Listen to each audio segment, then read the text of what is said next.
রক্তবীজ 2 এর দিওয়ানা বানাইছেন গানটা শুনলাম, দারুণ দারুণ প্রেজেন্টেশন। মানে শিবু নন্দিতা, মানে শিবপ্রসাদ মুখোপাধ্যায় এবং নন্দিতা রায়, তারা দুজন মিলে যে ডিরেকশন করে, তারা অন্য ধারার ছবি করতে করতে আস্তে আস্তে তারা কমার্শিয়ালি অ্যাপ্রোচ করার চেষ্টা করছে। মানে সেই যে ঘরানাটা ছিল, নায়িকা বা নায়ক লিপ মেলাবে তাদের গানে, কমার্শিয়াল সিনেমা না যখন মুখ থুবড়ে পড়তে শুরু করলো, তখন অন্য ধারার ওই যে আর্ট আর্ট সিনেমা, বোরিং প্যানের যেটা সিনেমা, সেটা আমার একদমই ভালো লাগে না। তো সেই সিনেমায় এরকম কিন্তু প্রেজেন্টেশন দেওয়া হয় না গানের ক্ষেত্রে। যেমন আমি কি বলছি, যারা এই সিনেমাগুলো দেখেছে তারা ভালোভাবে লক্ষ্য করেছেন নিশ্চয় যে কারো লিপে কিন্তু গান থাকে না। বোম্বাদের এরকম অনেক সিনেমা আছে গানের লিপ নেই, যখন থেকে উনি অন্য ধারার সিনেমাগুলো পড়া শুরু করেছেন।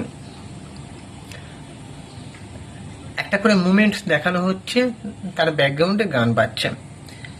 তো শিবপ্রসাদ নন্দিতা এই যেটা দেখাচ্ছেন নায়িকার লিপে গান, সেটা ভালো লাগছে, দারুণভাবে প্রেজেন্টেশন দেখানো হয়েছে। ব্যাকগ্রাউন্ড সিনেমাটোগ্রাফি, মানে কোরিওগ্রাফি সেরকম কিছু নেই, মানে সিনেমাটোগ্রাফি, আমি ক্যামেরার কাজের কথা বলছি। লাইটিং খুব ভালো লাগছে, কোথাও একটা পুরানো আমেজ। অঙ্কুশ তাকে ভালো লাগছে, কৌশানীকে ভালো লাগছে, কৌশানীর যে মেকআপ বেশ ভালো লাগছে।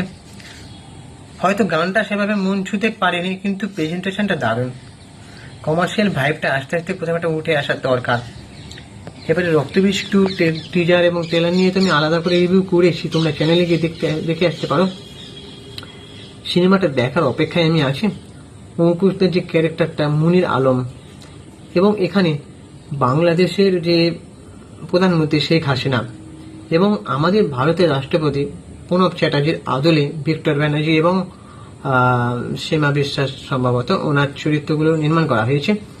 দুজনে একটা সত্যিকারের বাস্তব চিত্র তুলে ধরা হয়েছে। হয়তো তাদের মধ্যে একটা কথোপকথন হয়েছিল বাংলাদেশের প্রধানমন্ত্রী শেখ হাসিনার সাথে প্রণব মুখোপাধ্যায়, সেরকম একটা চরিত্র নির্মাণ করা হচ্ছে।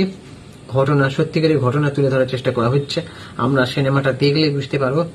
তো গান নিয়ে যখন কথা হচ্ছে, গান ভালো, গান আরো ভালো হতে পারতো, মানে মনে দাগ কাটার মতন, সেটা হয়নি। কিন্তু কোথাও একটা প্রেজেন্টেশনটা ভালো লাগছে।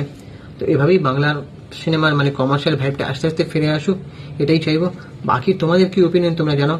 চ্যানেলটাকে অবশ্যই সাবস্ক্রাইব করে দাও এবং বেল আইকনটা প্রেস করে নোটিফিকেশন অন করে রাখো। আমি ইনস্টাগ্রামে আছি চিঙ্কি বাবু 2531, তোমরা ওখানে গিয়ে ফলো করে দাও। টাটা, দেখা হচ্ছে পরের ভিডিওতে।